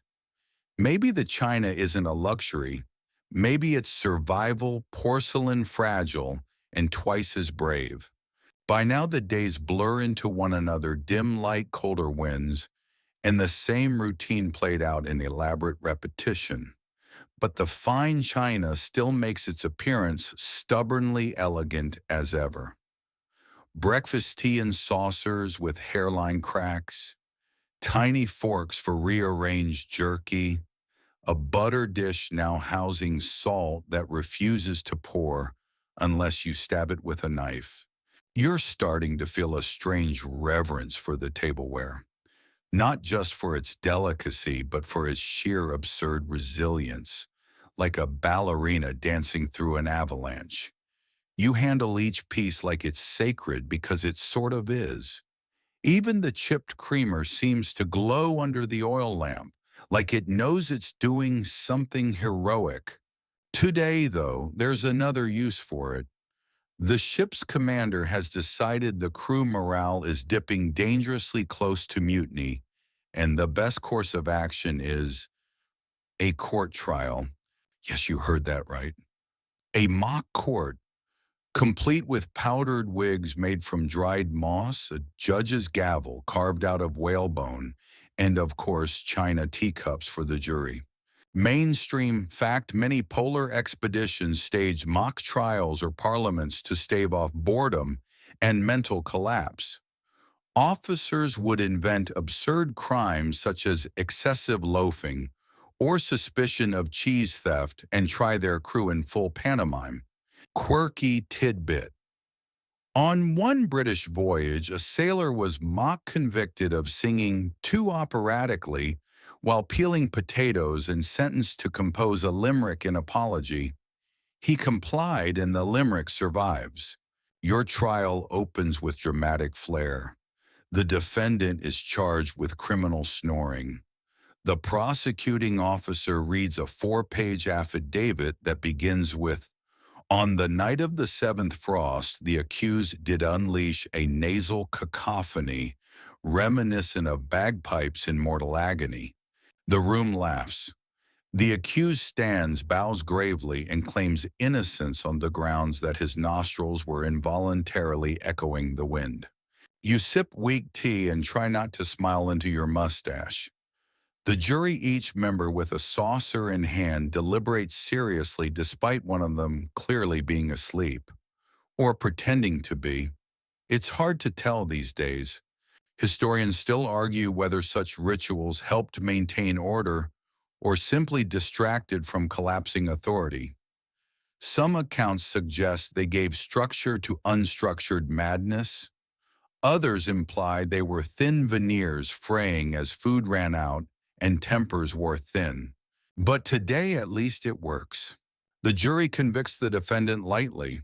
His sentence to perform the next night's entertainment dressed as a walrus. One man offers his mittens for tusks. As the court adjourns, the china is carefully repacked. It's the only thing in this whole theater that isn't replaceable. If you drop a cup, you can't exactly order a replacement on Amazon. Each one is a relic, now a time capsule from a world where plates matched and tea wasn't brewed from bark. That evening, someone plays a concertina off-key. You don't care. It's beautiful. Dinner consists of hard biscuits softened with snowmelt and somehow served on a porcelain platter. They almost taste like something from home. Almost. One sailor pulls a cracker joke literally from a leftover Christmas cracker.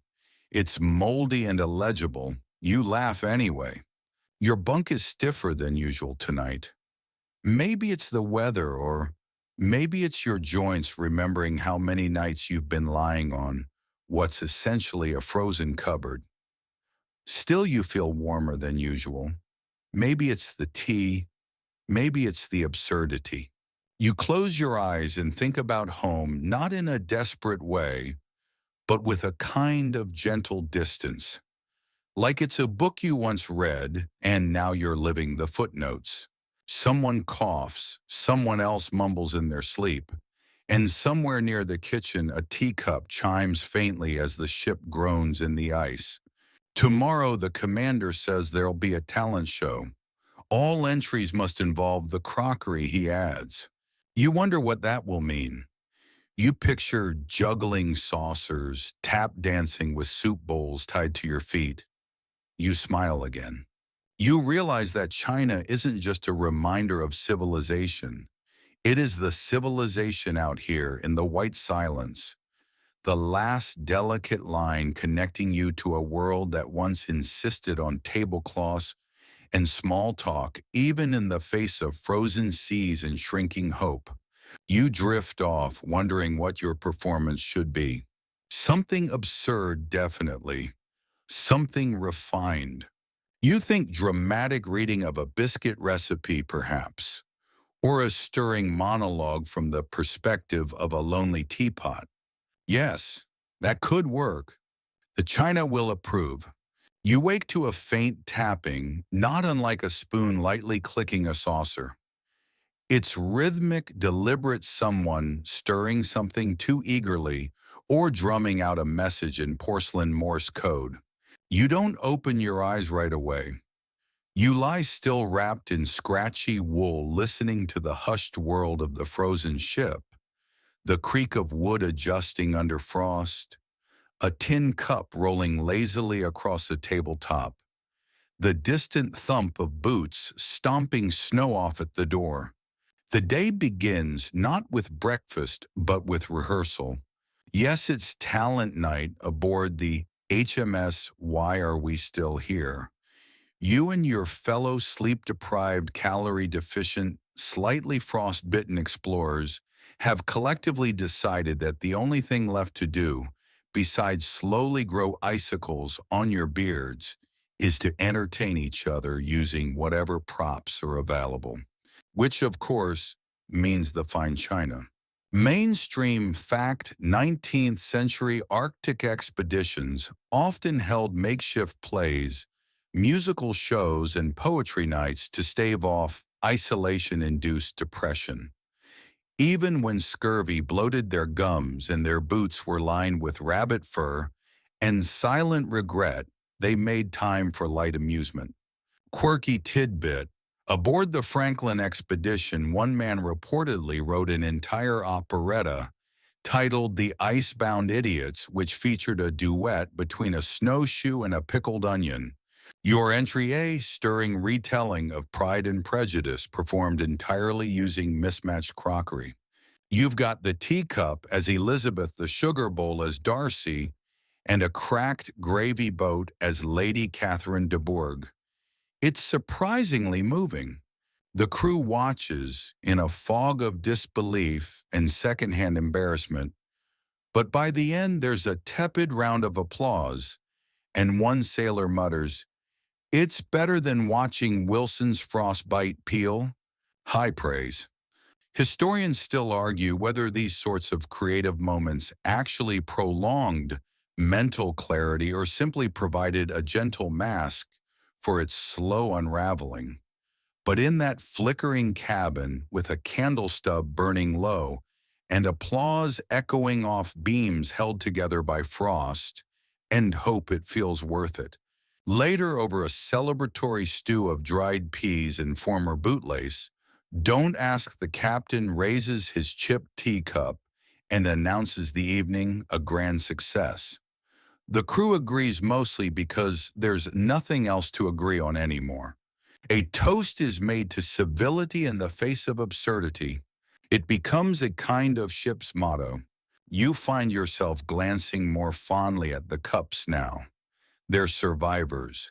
Each one has outlasted storms, near mutinies, and at least one case of soup delirium when a deckhand briefly believed his ladle was whispering state secrets. That passed, mostly.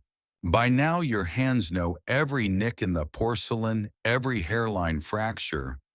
You've memorized which plates wobble and which bowls still echo with the smell of meat once fresh and now legendary.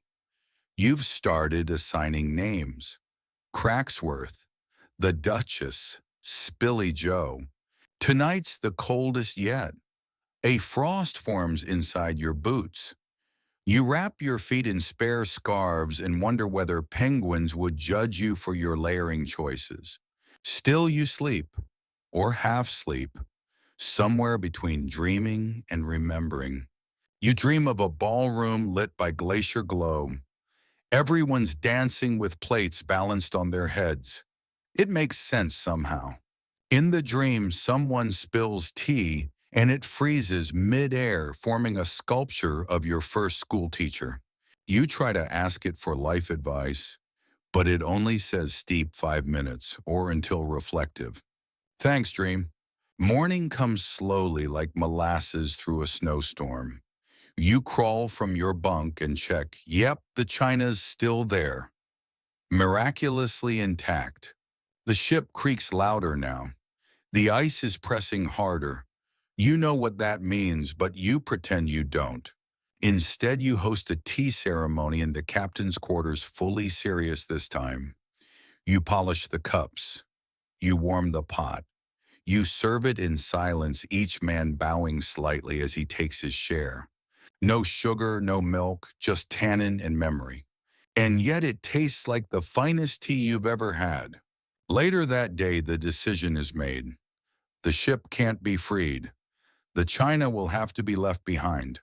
The crew packs light, rations, sled parts, journals, a harmonica, but no plates. The captain leaves the decision to each man. A few sneak a cup or saucer into their gear, knowing it might mean less food or fewer socks. You do the same. You wrap one teacup in your only clean shirt and tuck it deep into your pack. It's ridiculous, but you cannot imagine walking out into the Arctic without it, like a shield of manners against the cold chaos beyond. That night, there's a quiet goodbye feast. Everyone eats in near silence. Every dish is served on fine china. For the last time, the ship groans again, louder this time. Wood cracking under pressure. You gather around the table. You raise your cups. To the ridiculous, someone says, and to doing it anyway. You drink, you nod. You pack your things. You sleep. Tomorrow you walk into the white, but tonight your teacup still shines. And now the ship is still. The plates are stacked. The cups rest quietly in their cabinet, a final gleam of civility in a world gone soft with snow. Outside, the wind carves the same song through the ice, as if it has nowhere else to be. And you're back in your bunk, tucked in layers, body heavy, mind gently dimming like a lamp turned low. You picture the Arctic night not as something cruel, but as a slow, enveloping hush. Stars wheel above, cold, indifferent, eternal. But down here in this narrow wooden cradle, trapped in the ice, there's warmth. There's laughter still echoing faintly from last week's operetta. There's the ghost of a tea toast midair and unbroken. You breathe in, deep, the kind of breath that tells your bones they can rest now. You exhale and let the weight of wool and time settle over you. No need to remember every detail. Let the china fade from its cabinet. Let the boots stand drying by the stove. Let the stew mysterious, though it was go unnamed. It's all melting into a soft dream now. And you did well. You endured frost and formality, isolation and etiquette. You learned that even here, even on the edge of the known world, people carried porcelain, not because it made sense, but because it reminded them who they were. You rest now with that same quiet sense of self, a little cracked, a little chilled, but still whole. So let the snow drift. Let the silence deepen. Let your breath grow slower, softer still. You are safe. You are home for now in the arms of story and sleep.